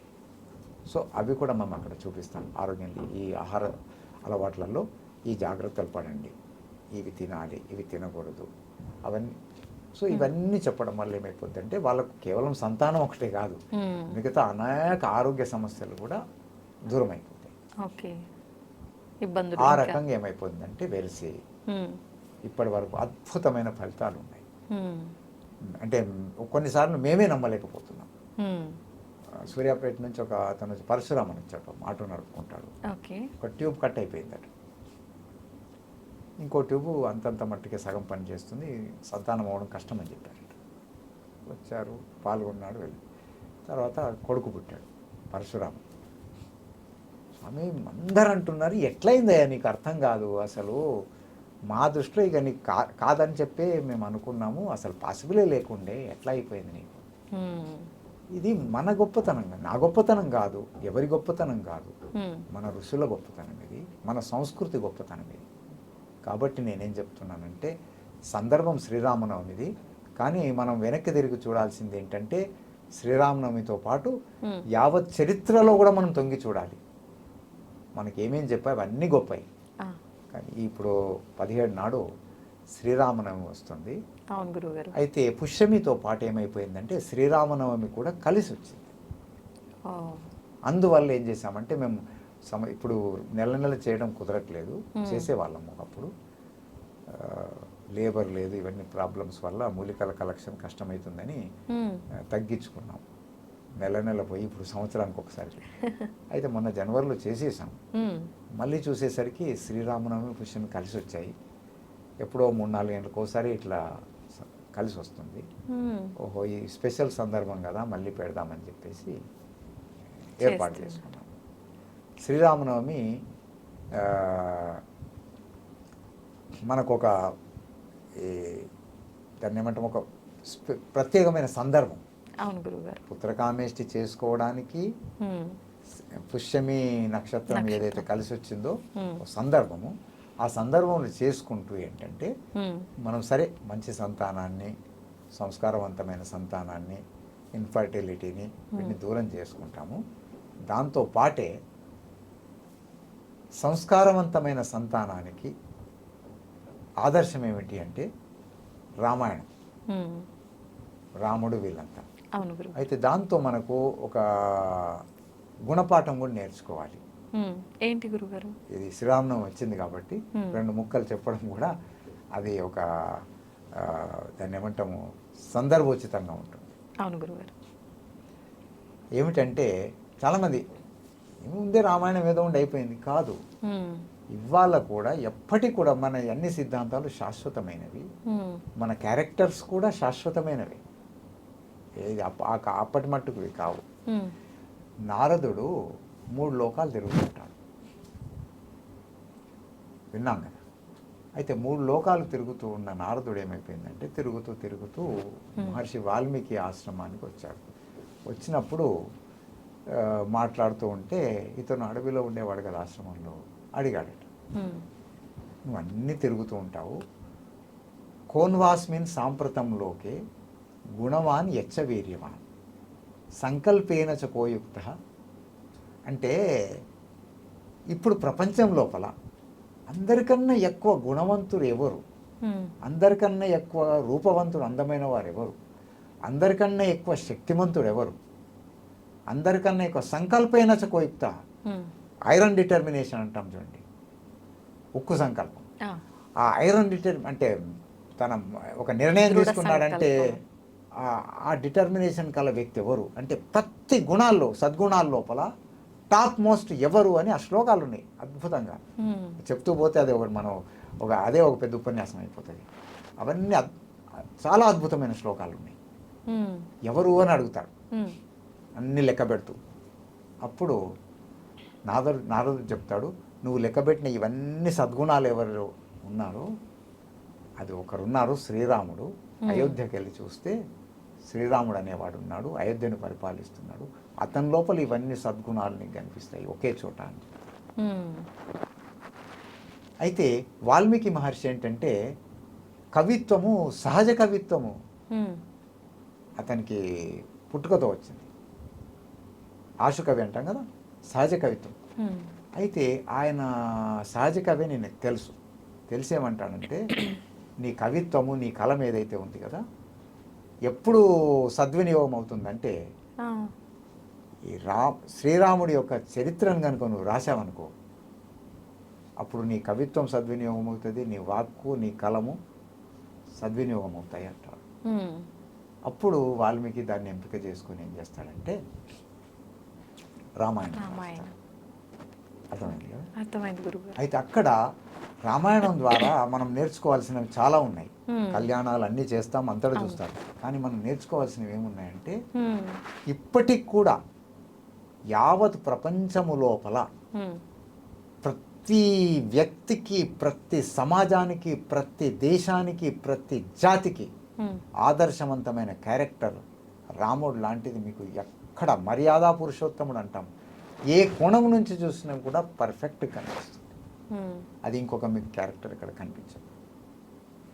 అందుకే మీకు మలేషియాకి వెళ్ళండి, ఇండోనేషియాకి వెళ్ళండి, ఎక్కడ చూసినా సరే వాళ్ళ వాళ్ళ దానిలో రామాయణ అవి కనిపిస్తుంటాయి. ఈవెన్ ముస్లిం కంట్రీస్ అవి. కానీ ఇప్పటికి వాళ్ళు మీకు తెలుసు అనుకుంటా రామలీల ఇవన్నీ చేసుకుంటుంటారు. అలాగే దక్షిణ అమెరికాలో అక్కడ కూడా తవ్వకాలు ఎన్నో బయటపడ్డాయి. అక్కడ కూడా హనుమంతునివి ఇట్లాంటివి బయటపడ్డట్టుగా మనం చూస్తుంటాం. అంతెందుకమ్మా, మొన్న ఒబామా వచ్చాడు కదా, ఏం పెట్టుకొని చేతిలో తిరుగుతున్నాడు, హనుమంతుడిదే కదా. అవును గురుగారు. సో ప్రేరణ అందరికీ ఇస్తున్నాయి ఇవాళటికి కూడా. అయితే ఆ క్యారెక్టర్ ఏదైతే ఉంది కదా అది నిత్య నూతనము, ఇవాళటికి కూడా అందరికీ ప్రేరణను కలిగిస్తుంది. ఏ కోణం నుంచి చూసినా సరే. ఒక శ్లోకం చూడండి రామాయణంలో, లక్ష్మణుడు ఏమంటాడు, లంక ఇంత బంగారంతో నిర్మితమైనటువంటి ఇవన్నీ అంటాం కదా మనం గోడలకి, వాల్ పేపర్ అని ఇవన్నీ టైల్స్ అని ఉన్నాయి కదా, అప్పుడు బంగారంతో ఉన్నాయి ఇవన్నీ. డెకరేషన్ ఉంటుంది కదా, వజ్రాల డెకరేషన్ ఉంది వాటిలో, పొదగడం. ఇప్పుడు తాజ్మహల్లో ఉన్నాయి చూడండి, రంగురాళ్ళు ఉన్నాయి. అక్కడేమున్నాయి, వజ్రాలు, వీటితో డెకరేషన్ ఉంది. ఇంత చూసిన తర్వాత అసలు ఒకసారి లక్ష్మణుడు అన్నట్టు, మరి ఇక్కడే ఉండిపోతే కాదా మనం. అప్పుడు రాముడు ఏమన్నాడు తెలుసా, అపిస్వర్ణమయీ లంక నమే లక్ష్మణ రోచతే. అంటే బంగారంతో నిండిపోయి ఉంది, వజ్రవైడూర్యాలతో నిండిపోయి ఉంది, కానీ లక్ష్మణ నన్ను ఇది మభ్యపెట్టట్లేదు, నన్ను లాగట్లేదు. జననీ జన్మభూమిశ్చ స్వర్గాదపి గరీయసి. లంక ఏంటి, లంక కంటే గొప్ప సాక్షాత్తు స్వర్గం దొరికినా సరే జనని అంటే సొంత తల్లి, జన్మభూమికి మించింది భూమి మీద ఇంకొకటి లేదు. ఇక్కడ తల్లిదండ్రిని వృద్ధాశ్రమాల్లో వదిలిపెట్టేసి ఏదో అప్పుడిని నీవు డాలర్లు ముఖాన కొట్టేసి అక్కడ పోయి అమెరికాలో కూర్చుండి తన కెరియర్, తన జీవితం అని చూసుకుంటున్న వాళ్ళకు చెంపపెట్టు కదా. నిజంగా గురుగారు చాలా కూడా ఉండొచ్చు కదమ్మా, లంకను జయించేశాడు, అక్కడే ఉండొచ్చు కదా. అవును, వృద్ధురాలైపోయి ఉండొచ్చు కౌశల్య కదా. అయోధ్య వీధులు లంకా నగరం అంతా మెరుస్తూ బంగారంతో వైడూరాలతో నిండి లేకపోవచ్చు, కానీ జనని జన్మభూమి వీటన్నింటికంటే కూడా గొప్పది అని చెప్పి. చాలా మంచి మాట గురుగారు. నిజంగా ఒక్క సెంటెన్స్ అర్థమైపోతే మన కుటుంబాలు గుల్లవుతాయమ్మా. లేదు. ఇంకో మాట ఏమంటాడు రాముడు, ఆయన వాక్కులు ఇవి. ఏది వనవాసానికి వెళ్ళమని చెప్పేసి కైకేయి అంటుంది. అంటే ఆమె కూడా అనదు, దాన్ని ఏమంటాము, మంతర ఉంది కదా, ఆ బ్రెయిన్ వాష్ చేయడం వల్ల మొదట ఆమె కూడా అసలు రాముడు అనగానే వజ్రాలు తీసి ఇచ్చేస్తుంది, ఎంత మంచి మాట చెప్పామని. అప్పుడు మంతర అంటుంది, ఏంటి నీకు తలకాయ ఉందా అసలు, నీ కొడుకు నా కొడుకు అన్నీ చెప్పేసి, నా కొడుకు ఏం డిఫరెన్స్ లేదంటారు. బ్రెయిన్ వాష్ వల్ల ఏంటి అనేది అక్కడ మనకు తెలుస్తుంది. కానీ ఏమిటంటే ఆ వెనక ముందు అవుతున్నప్పుడు కైకేయి చెప్తుంది, మీ నాన్న సిగ్గుపడుతున్నాడు చెప్పడానికి, ఒకసారి మాట ఇచ్చింది ఉంది ఇట్లా అని చెప్తూ తను చెప్తుంది. చెప్పితే చాలా బాధపడి రాముడు ఏమంటాడు, అసలు అహం హి వచనాద్ రాజ్యం పతేయమపి పావకే. ఒక్క మాట చెప్పితే చాలు, నా తండ్రి ఒక్క మాట అంటే చాలు, పతేయమపి పావకే, నిప్పులో దూకేస్తా ఒక్క క్షణంలో. భక్షయేయం విషం తీక్ష్ణం, ఈ విషం అంటే క్షణంలో చనిపోయే విషమైనా సరే ఇది తినేయమంటే క్షణంలో ఆలోచించకుండా తినేస్తా, చాక్లెట్ తిన్నట్టు. ఒక్క క్షణం ఆలోచించేవాడిని కాదు. నాకు ఈ చిన్న విషయం చేయడానికి అడవికి పొమ్మని చెప్పడానికి సంకోచపడ్డం ఏంటి? దానికే నేను రెడీ. ఇది అసలు కామన్ విషయము, ఎందుకు చెప్పట్లేదు నువ్వు అని చెప్పి బాధపడతాడు. పితృభక్తుడు ఇంతకన్నా గొప్పవాడు ఉంటాడు? ఉండరు గురుగారు. చిన్నదానికే నువ్వెవరు నాకు చెప్పడానికే అని విర్రవిగి మాట్లాడే ఇవాళ రోజుల్లో. అవును గురుగారు. అంటే రాముడు చేతగాని వాడు కాదు సుమా. అన్నీ ఉన్నా కూడా తండ్రి మాట జబదాటకూడదు అనే ఒక పితృభక్తి, అర్థమైందా? ఇంకోవైపు దేశభక్తి, అవును, జననీ జన్మభూమిస్తా అని చెప్పే మాతృభక్తి, ఇవన్నీ క్యారెక్టర్లు కూడా ఎంత ఉన్నాయి, ఒక టాప్ లెవెల్. అవన్నీ కూడా మన సమాజానికి ఇవాళ కూడా చెప్పడానికి చాలా ఉన్నాయి. కానీ కొన్ని మనం గనక ఈ శ్రీరామనవమి సందర్భంగా తెలుసుకొని మన జీవితంలో పాటించి, మన పిల్లలు ఉన్నారు ఇవాళ, ఆ పిల్లలకన్నీ కూడా కొన్నెన్న ఈ మాటలు నేర్పిస్తే మారుతారు. అలా మనుషులు అనేవాళ్ళు గాలికి రాలిపరుస్తున్నారు. వాళ్ళకి నేర్పించాల్సి వస్తుంది, తెలుపాల్సి వస్తుంది. అప్పుడే ఇవన్నీ వస్తాయి. మేము ఎందుకు ఈ యాగాలు యజ్ఞాలు అన్నాము? ఏదో అవి తీసుకురావడము, ఎవరినో మభ్యపెట్టడం కోసం కాదు. ఆ సంస్కారాలు, ఆ ఉపదేశాలు అవన్నీ కూడా మనకు ఇవాళ అన్వయించి మన జీవితాలు మళ్ళీ అలాగే ఆదర్శంగా ఉదాత్తంగా మారాలని. రెండో వైపు మాకు వేరే వారికి ఉన్న కొంత వ్యత్యాసం ఏంటంటే, ఇవి ఆధ్యాత్మిక విషయాల్ని మేము సపోర్ట్ చేస్తూనే తీసుకుంటూనే భౌతిక ఏవైతే మూలికలు ఉన్నాయి, ఔషధాలు ఉన్నాయి, వాటి మీద కూడా పరిశోధన చేస్తున్నాం అన్నట్టు. ఎందుకు అంటే ఇవాళ కొత్త తరం ఉంది, కుర్రకారు ఉన్నారు, ఈ మోడర్న్ ఏవైతే ఉన్నారో వాళ్ళకి ఏంటంటే మరి ఇవన్నీ ఈ మూలికల శక్తి, ఈ ఔషధాల శక్తి ఇవన్నీ తెలిస్తే ఏమైపోద్దంటే ఓహో అని ఒక నమ్మకం ఏర్పడుతుంది.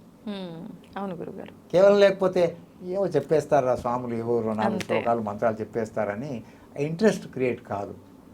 కాబట్టి ఏంటంటే ఇటు భౌతికము అటు ఆధ్యాత్మికము రెండింటిని కూడా జత చేసి చెప్పినప్పుడే ఫలితము ఉంటుంది, దాని మీద అభిరుచి కలుగుతుంది, ప్రేరణ కలిగి మనిషి ముందుకు దాన్ని పాటించడానికి ముందుకు పోతాడనే ఉద్దేశంతో మేము రెండింటిని తీసుకొని పోతాం. ఓకే, ఇంకా చాలా మంచి ఆలోచన గురువుగారు. కానీ గురుగారు నాకు ఒక చిన్న డౌట్ ఏంటంటే, ఇట్లా మూలికలు వాడటం వల్ల అబ్బాయి అవుతాడు అని చెప్పి ఇట్లా వాడిన తర్వాత అది సక్సెస్ అవ్వకుండా ఫెయిల్ అయ్యి మూలికల ప్రభావం అనేది ఆ పుట్టిన బిడ్డ పైన కూడా అంటే ఉంటుంది, దానివల్ల ఆరోగ్య సమస్యలు, ఎప్పుడు జలుబు ఇలాంటివి వస్తూ ఉంటాయి అని చెప్పి మామూలుగా మనం విలేజెస్లో వింటూ ఉంటాము. నేను కూడా అట్లా విన్నాను గురుగారు. అది కరెక్టే అంటారా గురుగారు? అది కూడా ఒక మూఢనమ్మకమే అంటారా? అది ఒక దుష్ప్రచారం యొక్క ఎఫెక్ట్. బ్రిటిషర్స్ ఇక్కడికి వచ్చినప్పుడు ఏం చేశారంటే వాళ్ళ డ్రగ్స్ ఏవైతే ఉన్నాయో ఇండ్యూస్ చేయడం కొరకు ఆ కెమికల్స్ డ్రగ్స్ మనకు రుద్దాలంటే ఏం చేయాలి? మొదట మనం ఉన్న పద్ధతుల్ని అంతం చేయాలి. చేయాలంటే దానికి విరుద్ధంగా ఇది మూఢనమ్మకము, నాటు వైద్యము ఇవి అనే ఒక క్రియేట్ చేశారు. అది మొట్టమొదలు వాళ్ళ ఈ గోనె సంచులు లాంటి బట్టలు నడవాలంటే ఏం చేశారు తెలుసా? ఢాకా మల్మల్ 16 గజాల చీర అగ్గిపెట్టెలో పెట్టేవాళ్ళు. ఆ నేసే వాళ్ళ చేతులు నరికేశారు. చరిత్ర చదవండి, నేను కాదు, వాళ్ళ రైటింగ్సే ఉన్నాయి. హిందీలో పుస్తకం ఉంది, సుందర్ లాల్ది, భారత్ మే అంగ్రేజీ రాజ్, భారతదేశంలో ఇంగ్లీష్ వాళ్ళ రాజ్యం అని అన్ని కొటేషన్స్ వాళ్ళవే. ఈ స్కిల్ ఉన్న వాళ్ళ చేతులు మొదలు నరికారు. అవి నరికినాకనే కదా గోనె సంచుల నుంచి ఇవి ఈ జీన్స్ ఇవి ఇంత మందమైన బట్టలు వేసుకొని తిరిగి మురుస్తున్నాము. ఇన్ని గజాల చీరను అగ్గిపెట్టెలో పెట్టాలంటే ఎంత స్కిల్ ఉండాలమ్మా నేసేవాళ్ళు. నేను కాదు కదా, చారిత్రక సత్యం ఇది. అవును, వాళ్ళ చేతులు నరికారు బ్రిటిషర్స్. అలాగే మన ఏవైతే ఈ మూలికలు వీటి గొప్పతనం ఉందో దాన్ని అంతం చేయాలంటే ఫస్ట్ ఏం చేయాలి? దీని గురించి ఒక అపోహ క్రియేట్ చేయాలనేది ఒకటి ఉంది. రెండవది అక్కడక్కడ కొందరు ఏంటంటే మిడిమిడి జ్ఞానంతో తెలియక ఏదో అంటాం కదా, తెలిసి తెలియని ప్రయోగాలు చేస్తే దాని ఎఫెక్ట్ కూడా కొన్ని చోట్ల పడి ఉండొచ్చు. అది కాదనండి, కానీ అదొక్కటే అనుకుంటే తప్పు. ఈ మధ్య ఏమైపోతుందంటే మీరే చూడండి, ఆ. కరోనా ద్వారా అమెరికాలో ఎన్ని లక్షల మంది చనిపోయారు? జనసంఖ్య ఎంత? మన దేశంలో ఉన్న జనసంఖ్యలో నాకు తెలిసి 5వ వంతు అనుకుంటా. నేను అప్పుడేమో 22 కోట్లు ఉండేది నేను అక్కడ ఉన్నప్పుడు, ఇప్పుడు బహుశా 25కి వచ్చి ఉంటుంది సుమారు, అప్రాక్సిమేట్. దాని ప్రకారం ఎంతమ్మా? దగ్గర దగ్గర 6 రెట్లకి వెళ్ళిపోతుంది. 5-6 మధ్యలో. ఒక నంబర్ 1 అంటే ఆర్థికంగా నంబర్ 1, ఆర్థికంగా ప్రథమ స్థానంలో ఉండి అన్ని వసతులు అన్ని సౌకర్యాలు ఉన్న దేశంలో ఎన్ని లక్షలు చచ్చిపోయారు? ఆ రకంగా లెక్కేస్తే మన దేశం దానికి 5 రెట్లు 6 రెట్ల జనసంఖ్య ఉండి వసతుల్లోనేమో థర్డ్ వరల్డ్ కంట్రీ అని పేరు పెట్టారు. నిజానికి వసతులు తక్కువ ఉన్నాయి, పారిశుద్ధ్యం అవన్నీ లేవు, ఇంకెన్నో ప్రాబ్లమ్స్ ఉన్నాయి, ఆర్థికంగా కూడా వెనుకబడి ఉన్నాము వాళ్ళని కంపేర్ చేస్తే అన్నప్పుడు కనీసము దానికి 5-6 రెట్లు ఎక్కువ చనిపోవడం కాదు, సేమ్ దేశాలుంటే జనసంఖ్య ప్రకారం ఒక 5 రెట్లు అవుతుంది కదా. కానీ సంఖ్య ఇన్ని రెట్లుండి వసతులు తక్కువ ఉన్నప్పుడు 6 కంటే కూడా ఇంకా ఎక్కువ రెట్లు వెళ్ళిపోవాలి, అంతే కదా మీరు క్యాల్కులేట్ చేస్తే, గుణిస్తే. అవును గురుగారు. కానీ చనిపోయింది ఎట్లా లెక్కేయండి? తక్కువ మంది. వాళ్ళు నెత్తి బాదుకుంటున్నారు, ఇదేంటి ఇంత తక్కువ ఎట్లా చనిపోయారు, మరి ఇన్ని ఉండి మనం ఎక్కువ ఎందుకు చనిపోయాము అంటే అందులో ఒక పాత్ర వీటిది కూడా ఉందాం. మన జీవన విధానము. అక్కడక్కడ ఊర్లలో ఎక్కడెక్కడో కొందరు తిప్పతిగా కషాయాలు తాగుకున్న వాళ్ళు, కొందరు తులసి కషాయం తాగుకున్న వాళ్ళు, కొందరు పసుపు అల్లం వీటి వాళ్ళు ఏవో చేసుకుంటూ మనకు తోసిన వాటిల లోపల. అర్థమైందా లేదా? అర్థమైంది గురుగారు. చేసుకున్నాం మనం, మనల్ని వెక్కిరించే వాళ్ళు వెక్కిరించుకుని ఉంటారు, కానీ అవుట్కమ్ ఏంటి? మీరు ఏదైతే పెద్ద పెద్ద అడ్వాన్స్డ్ వ్యాక్సిన్లు గుచ్చుకున్నాం, మీ గతి ఏమైంది? మీకు విషయం తెలుసు కదా, ఫ్యాక్టే కదా. వ్యాక్సిన్ తీసుకున్న తర్వాత కూడా డొనాల్డ్ ట్రంప్కు కరోనా వచ్చిందా లేదా నాకు చెప్పండి. రాష్ట్రపతి లెవెల్ వ్యక్తి, మహా రిచ్ పర్సన్, వ్యాపార పరంగా రిచ్ పర్సన్, పవర్ పరంగా రాష్ట్రపతి లెవెల్ వ్యక్తి ఉన్నవాడే కదా. మరి దేశమేమో నంబర్ 1, కరోనా వచ్చి మనకేమో అన్ని నెగటివ్ పాయింట్స్ చూపిస్తుంది, ఆకులు అలమని తిట్టేస్తుంది, కానీ మరి ఇదేనేం కదా. కాబట్టి మనము దుష్ప్రచారం చేసి ఏదో చెప్పిన మాటలు కాకుండా ఫ్యాక్ట్స్ ఆధారంగా ముందుకు పోవాలి. నేనేం సృష్టించినవి కావు, ఫ్యాక్ట్స్ ఉన్నవే. అక్కడ ఎంతమంది చచ్చారు, ఇక్కడ ఎంతమంది చచ్చారు. కాబట్టి అవన్నీ మనం కనుక చూస్తే ఈ మూలికలు ఏవైతే ఉన్నాయో అవి కూడా మనల్ని, మూలికల వల్ల చెడు జరిగింది అన్నది కరోనా టైంలో ఎక్కడండి? చాలా తక్కువ. మీరు మొత్తం ఓవరాల్ డేటా తీయండి, వ్యాక్సిన్తోని మంచి జరిగి ఉండొచ్చు, కానీ చెడు జరిగిన ఎన్నో కేసులు ముందుకు వచ్చాయి. చాలామంది అసలు వ్యాక్సిన్ చనిపోయిన వాళ్ళు కూడా వచ్చాయి. ఆ మధ్య డాక్టర్లు చనిపోయారు, మీరు వార్తల్లో చదివి ఉంటారు. ఎందుకు అంటే సగం అసలు పూర్తి పరిశోధన కానీ వ్యాక్సినే గుచ్చేశారట. ఇప్పుడైతే వాడు ముఖం చాటేసి తిరుగుతున్నాడు అమెరికాలో, ఇంటర్వ్యూ కూడా ఇవ్వట్లేదు. ఎందుకంటే పూర్తి స్థాయి పరిశోధనే జరగలేదట. తొందరగా ఇప్పుడే డబ్బు సంపాదించుకోవాలని గుచ్చేశారు. చెప్పండి, మరి అక్కడెవడు ప్రశ్నించట్లేదు ఇవన్నీ. పసుపుతో ఏమొస్తుందండి సైడ్ ఎఫెక్ట్? తులసితో ఏం సైడ్ ఎఫెక్ట్ వస్తుందండి? పుదీనాతో ఏమొస్తుందండి? జీలకర్రతో ఏమొస్తుంది? ధనియాలతో ఏమొస్తుంది? మెంతులతో అసలు లాజిక్ లేని మాటలు మాట్లాడతారే. సైడ్ ఎఫెక్ట్ అనే పదము డ్రగ్స్కు మాత్రమే వర్తిస్తుంది. మీరు ఎప్పుడైనా గూగుల్ చేసి చూడండి, ఏ చిన్న జలుబు దగ్గు యాసిడ్కి సంబంధించిన అంటాసిడ్ అయినా సరే మీరు పేరు కొట్టగానే ఇండికేషన్ అండ్ కాంట్రా ఇండికేషన్, లాభాలతో పాటు ఏమేమి నష్టాలు చేస్తాయో దాని వెంబడే ఉంటుంది. అది వాటికి మాత్రమే వర్తిస్తుంది. వాళ్ళేమిటి, మా డ్రగ్స్ అపాయకరమైనవి, కొన్ని లాభాలు చేస్తే కొన్ని నష్టాలు కూడా చేస్తాయి కాబట్టి, అలాగే వీళ్ళ మందులు కూడా ఉంటాయి, వీటికి కూడా ఉండాలి అని మన మీద రుద్దుతున్నారు. అదే మనం నోట్లో నుంచి అంటున్నాం. చిన్నప్పటి నుంచి తిన్నారు కదా, పసుపు వల్ల ఏమన్నా వచ్చాయా? లేదు. సో మరి ఎట్లా వర్తిస్తాయమ్మా? వాటికి వర్తించిన విషయాలు కాంట్రా ఇండికేషన్స్ మనకు వర్తించవు. అసలు సైడ్ ఎఫెక్ట్ అన్న పదము ఉమ్, ఆధునిక కృత్రిమ విష రసాయనాలకు మాత్రమే వర్తిస్తుంది, మన వాటికి వర్తించదు. ఉమ్, కొన్ని రేర్ మూలికలు ఉంటాయి, స్ట్రాంగ్ మూలికలు ఉంటాయి, వాటికి వర్తిస్తుంది. ఉమ్, కానీ అవి సంఖ్య తక్కువ. కొన్ని వేల మూలికల్లో ఉమ్, కొన్ని ఉంటాయి. గన్నేరు, ఉమ్, ఉమ్మెత్త, జీడి, ఉమ్, ఇట్లా కొన్ని ఉంటాయి. అవి స్ట్రాంగ్ మూలికలు. వాటిని కొంచెం శుద్ధి చేయకుండా కానీ గుడ్డిగా కానీ హెచ్చు తగ్గుల్లో వాడితే సైడ్ ఎఫెక్ట్లు వస్తాయి. ఒక్కొక్కసారి చాలా భయంకరమైనవి కూడా వస్తాయి. సో అవి కొన్నింటికి మాత్రమే వర్తిస్తాయి. అవి కూడా ఎక్స్పర్ట్స్ వాడితే శుద్ధి చేసి పద్ధతిగా వాడతారు, అద్భుతాలు ఉంటాయి. ఉమ్, ఎక్స్పర్ట్స్ కాని వాడు వాడితే చెడు జరుగుతాయి. అలాంటి వాళ్ళ వల్ల అప్పుడప్పుడు దుష్ప్రచారం జరుగుతుంది. కానీ దాన్ని అన్నింటికి వర్తించదు. ఓకే. అలా ఎవడో ఒక ఉమ్మెత్త నూరు ఇచ్చేసాడు, ఎవడికో అవునవును. ఏమో వచ్చేసాయి, పొక్కులు వచ్చేసాయి, ఉమ్, ఇంకే కదా దాని ద్వారా ఇంకేదో చెడు జరిగింది, విషముష్టి మూలిక ఉంది, అది ఇవ్వడం వల్ల ఒకడికి ఏమో అయిపోయింది, క్వాంటిటీ ఎక్కువైపోయి దానివల్ల ఇదైంది. కాబట్టి ఇక పసుపు కానీ తులసి కానీ పూజ అన్నీ కూడా చెడ్డవే అంటే అది అతివాదం అయిపోతుంది. కాబట్టి ఒక లిమిటెడ్ కొన్ని మూలికలు ఉమ్, ఎక్కువ స్ట్రాంగ్ ఉన్నవి ఉంటాయి. వాటి వల్ల ఉమ్, దాన్ని జాగ్రత్తలు తీసుకోకుండా వాడితే జరగవచ్చు. కానీ మిగతా ఏదైతే 90% మంచి ఉంది దానికి వర్తించదు. ఓకే. అయితే పురాతనం నుంచి మనకి ఏదైతే వస్తుందో అదే మనకు సంస్కృతి సాంప్రదాయాలు, మన సనాతన ధర్మ ప్రకారం మూలికలకు ఉన్న వాల్యూస్ ఏవైతే ఉన్నాయో అవన్నీ నిజాలే, మూఢనమ్మకాలు అయితే కాదు. మనం ఎంచక్కా ఈ యాగాలు, ఈ మూలికలు ఇవన్నీ నమ్మొచ్చు అని అంటారు. అమ్మ, ఒక చిన్న మాట చెప్పాలనుకున్నాను. ఉమ్, మన దేశాన్ని చరిత్రకారులు ఏమన్నారు తెలుసా? ఉమ్, బంగారు పిట్ట అన్నారు. హా, విన్నారు కదా? అది కేవలం ఒక పొయిటికల్గా అన్న పదం కాదు, ఉమ్, ప్రాక్టికల్గా కూడా. ఇవాళ కూడా బంగారం, ఇండ్లల్లో ఉండే బంగారాన్ని లెక్కేస్తే ప్రపంచంలో ఎక్కడ కూడా ఇండ్లల్లో ఇంత బంగారం ఏ దేశంలో లేదు.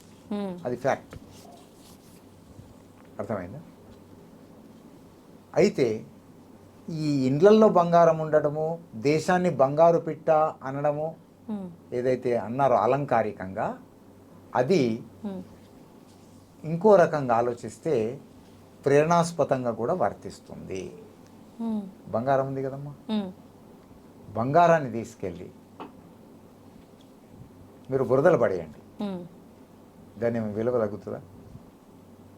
లేదు. 70,000 ఏదైతే ఉందో తీసి కొంచెం నీళ్ళతో కడిగిన తర్వాత ఇప్పుడు లేదండి ఉమ్, 60,000కే తులం అవుతుంది, లేకపోతే 50,000కి అంటాడా? అట్లేముండదు గురుగారు. వజ్రం ఉంది కోహినూర్ అనుకుందాం, మనదే అది. ఉమ్, ప్రపంచ ప్రసిద్ధమైన రత్నాలు సృష్టించింది మనమే. అది నీళ్ళలో బురదలు ఎక్కడ పడ్డది. ఉమ్, తీసిన తర్వాత వాల్యూ సగం పడిపోద్దా? దాని వాల్యూ దానికే ఉంటుంది కదా గురుగారు. కదా? ఉమ్, ఒక కేక్ ఉంది, పడ్డదనుకో వెంటలో దాని వాల్యూ పడిపోవడం కాదు, వాల్యూయే ఉండదు. ఉండదు. కానీ బంగారానికి, ఉంటుంది వాల్యూ. రత్నాలకి తగ్గదు. ఉమ్, తగ్గుడు ప్రశ్ననే లేదు. ఉండదు. మన దేశం బంగారు పిట్ట అనబడ్డది. ఉమ్, కానీ బంగారు పిట్ట కంటే కూడా ఎక్కువ విలువైంది మన సంస్కృతి. మన సంస్కృతి కూడా సాక్షాత్తు ఉమ్, ఆ స్వర్ణము, ఆ వజ్రం కంటే కూడా అతి విలువైనది. విలువైనది. దాని విలువ వజ్రాన్ని ఎలాగ నీళ్ళతో కడగగానే అదే విలువ కలిగి ఉంటుందో, ఉమ్, బంగారం ఎలా నీళ్ళతో కడగగానే పూర్తి అదే విలువతో ఉంటుందో, వేల లక్షల సంవత్సరాల చరిత్ర కలిగినట్టు మన సంస్కృతి ఉంది చూడండి, దానికి ఆనాడు ఏ విలువ ఉందో ఇవాళ కూడా అదే విలువ ఉంటుంది. 1% కూడా విలువ తగ్గదు. అంతేకాదు, ఫర్దర్ నేనేమంటానంటే పైగా ఉమ్, ఇవాళటి పరిస్థితుల్లో ఇంకా విలువ పెరుగుతుంది. రానున్న రోజుల్లో అంతే కదా? కరోనా లేని నాడు గాలిని శుద్ధం చేసుకొని పీల్చుకోవాల్సిన అవసరం ఎక్కువ ఉండిందా, లేక కరోనా వచ్చి ప్రాణం మెడ మీద కత్తి ఉన్ననాడు ఎక్కువ అవసరం ఉన్నదా? ఇప్పుడే ఎక్కువ అవసరం. సో విలువ ఇవ్వాలి ఎక్కువ కదమ్మా. ఏమంటారు? నిజం గురుగారు. సో క్యాన్సర్ వచ్చేసి ప్రాణాలు పోతున్న రోజుల లోపల దాన్ని కాపాడుకోవడానికి ఉపయోగపడేవైతే ఈ అగ్నిహోత్ర చికిత్స, నేను కాదు ఇది, అతను చెప్తున్నది. ఒక సెంటెన్స్ వినిపిస్తాను నేను. South America scientist. నేను మళ్ళీ ఎప్పుడన్నా ఉంటే డాక్యుమెంట్ సైతంగా వస్తాను. అతను ఏమంటాడు, బై ఈటింగ్ దిస్, నాకు ఈ డాక్యుమెంట్ ఇచ్చింది ఒక ఆస్ట్రేలియన్. నేను ఒక సెమినార్ చూస్తున్నాను నాగ్పూర్లో, ఆస్ట్రేలియన్ దంపతులు పంచుతున్నారు, వాళ్ళ చేతిలో తీసుకున్నాను. ఇదేంటి అబ్బా, విదేశీయులు అగ్నిహోత్రం గురించి ఇన్ని డాక్యుమెంట్స్ చేసి ప్రచారం చేస్తున్నది, నాకు షాక్ అయిపోయింది. నేను అడిగాను ఎవరైనా భక్తి పరంగానా అనుకున్నాను. I have nothing to do with this, భక్తి వ్యక్తి నాకేం సంబంధం లేదన్నాడు. నాకు బెనిఫిట్ అయ్యింది, benefited from this and that why I'm propagating అని.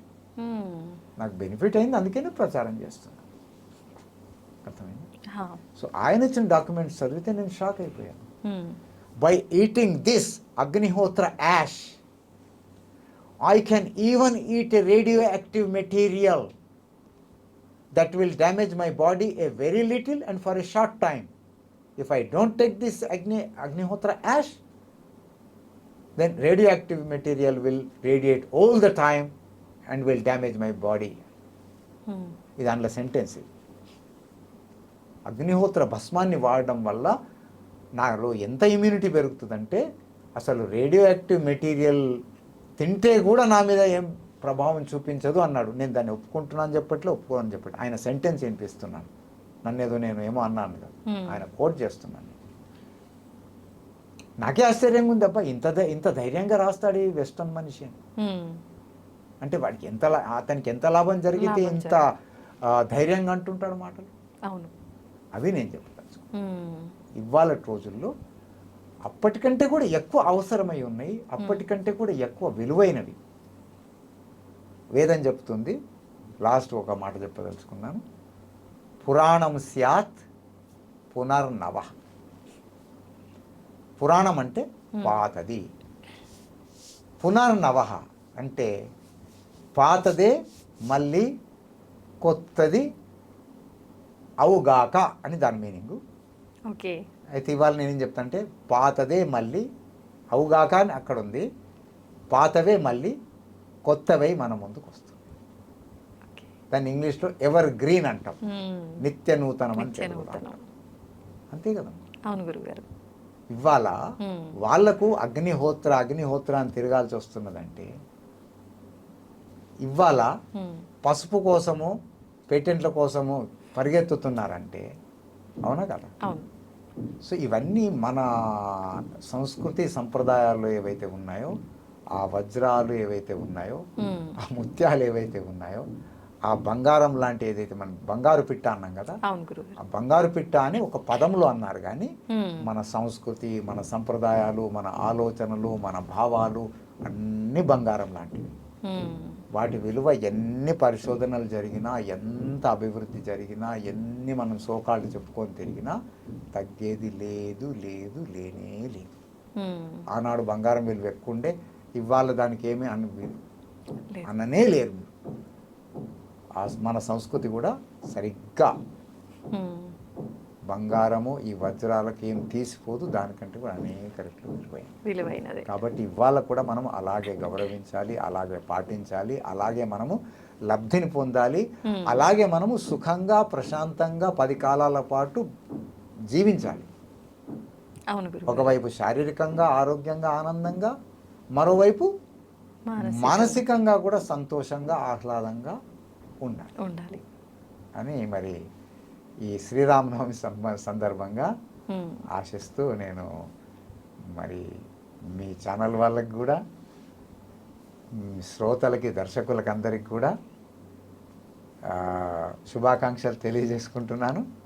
మరి రేర్ ఏదైతే ఉందో, ఈ శ్రీరామనవమి నాడు ఏర్పాటు చేసిన పుత్రకామేష్టి, ఇప్పుడు నేను ఒక రకంగా చెప్పాలనుకుంటే సౌభాగ్యవంతులని చెప్తాను.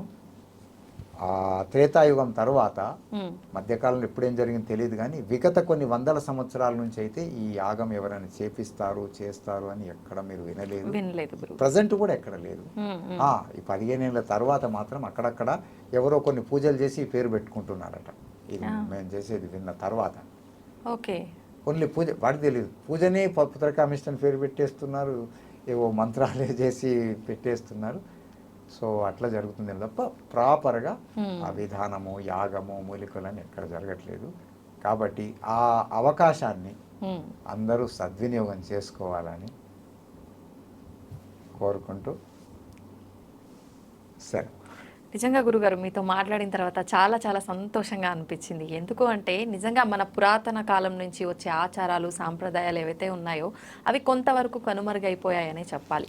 మళ్ళీ మీలాంటి వారి రూపంలో అవన్నీ బయటికి వస్తున్నాయి. వాటి వల్ల మనందరము బాగుపడతాము, బాగుంటాము అనే విషయాలన్నీ మీ మాటల్లో విన్న తర్వాత నిజంగా మీకు కృతజ్ఞతలు తెలియజేయాలన్నది గురువుగారు. చాలా వరకు ఇవన్నీ మూఢనమ్మకాలు, ఈ మూలికలేంటి, ఇవేంటి, ఇలాంటి ఒక ఆలోచనలతోనే ఉంటారు ప్రజెంట్ ఈ కలియుగంలో. అదంతా కాదు, ఇవన్నీ నమ్మొచ్చు, మన పురాతనం నుంచే ఇవన్నీ ఉన్నాయి అని మీరు చాలా క్లియర్గా చెప్పారు. అదే కాకుండా శ్రీరాముడి గురించి కూడా అందరూ రొటీన్గా శ్రీరామనవమి అనగానే తలంబ్రాలు, కళ్యాణము ఇలాంటివే చెప్తుంటారు. కానీ మీరు కొత్తగా అంటే అప్పుడు జరిగిన విషయాలని కళ్ళ కట్టినట్టుగా మేము నిజంగా చూస్తున్నాం అనేటట్టుగా వివరించారు గురుగారు. ధన్యవాదాలు. చాలా సంతోషం అమ్మా.